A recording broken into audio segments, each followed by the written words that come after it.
गावामध्ये छत्रपती शिवाजी महाराजांच्या स्मारकाला विरोध केल्यामुळे एकत्र जमलोय।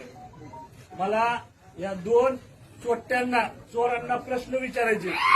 त्यांनी त्या दोन प्रश्नांनी ना उत्तर द्यावं।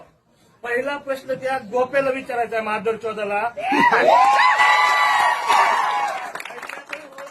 घाट पाडला गेला तेव्हा तुझी आई कुठं घालीत होता तू? दुसरा प्रश्न, अख्ख्या महाराष्ट्रात त्या औरंगजेबाच्या कबरीला विरोध केला जात होता, तू हिंदुत्वाच्या नावात चौकात भाषण ठोकितो तेव्हा तुझी माय कुठं निजत होता? औरंगजेबाची कबर झाकायला एकटा बाळराजावर गेलता आणि छाती ठोकपणे गेलता। तू फक्त त्या देवेंद्र फडणवीसची दलाली करण्यासाठी गोप्या काम करतो। तू काय आम्हाला बारामतीला समजू तुझ्या मागून पुरून काढतो, कसं काय तसं राहायला हे तर काय कुठल्याच गिनतीतलं नाही।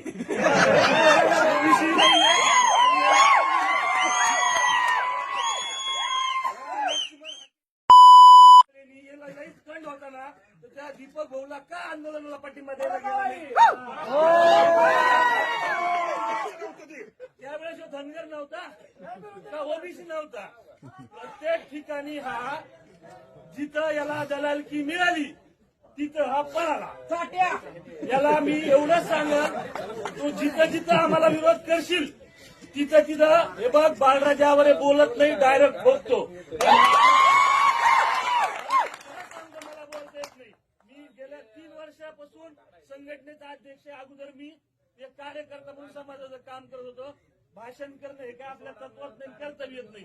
पण मी जेव्हाही बोलतो ना, नेहमीच्या डेटापासून बोलतो, मी तुम्हा सर्वांना एकच शब्द देतो, काहीही झालं तरी छत्रपती शिवाजी महाराज आहे तिथंच राहतील। कोणता कलेक्टर, कोणतं सरकार यांना आपण मोजत नाही। आमचं एकच सरकार आहे, छत्रपती शिवाजी महाराज।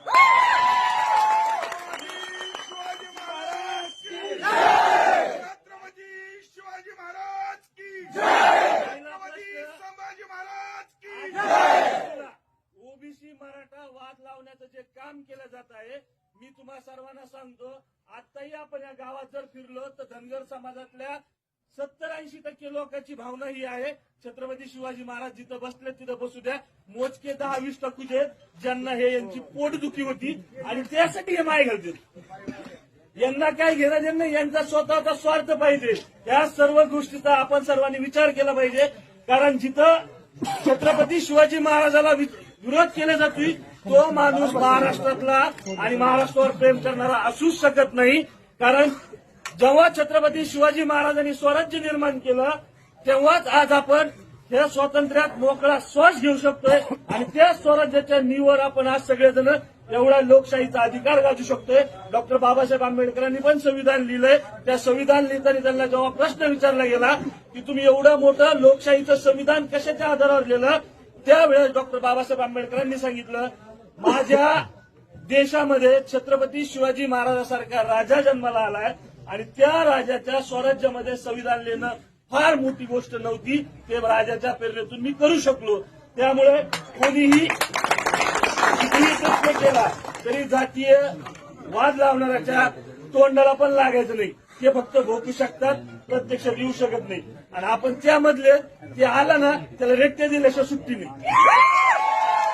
त्यामुळे तुम्ही सगळेजण कुठल्याही संवाद करताना, भाषण करताना प्रशासनाने जे तुमच्या सोबत केलंय ते 100% चुकीचं केलंय, त्याचा जाहीर निषेध आहे। आणि ज्यांनी दगड मारलेत, ज्यांनी हे आदेश दिलेत, त्या प्रत्येकाला त्याची शिक्षा भेटेल, त्यांना सुट्टी मिळणार नाही। परंतु आपण हा जातीय सलोखा आणि पोलीस प्रशासनाला आपलं महाराजाचं कार्य पूर्ण होईपर्यंत फक्त सहकार्य करायचंय। त्यानंतर आपण या ज्यांनी दगड मारले, लाठीचार्ज केलाय, यांना सगळ्याला पटंगणात घेऊ आपण, एका कोणाला आणि तुम्हा सर्वांना गावाने की हे सर्वजण इथं चर्चा नको, इथं वाद नको म्हणून मला चर्चेसाठी तहसीलदार, कलेक्टर, एसपी हे सगळे माड्याला बोलत आहे।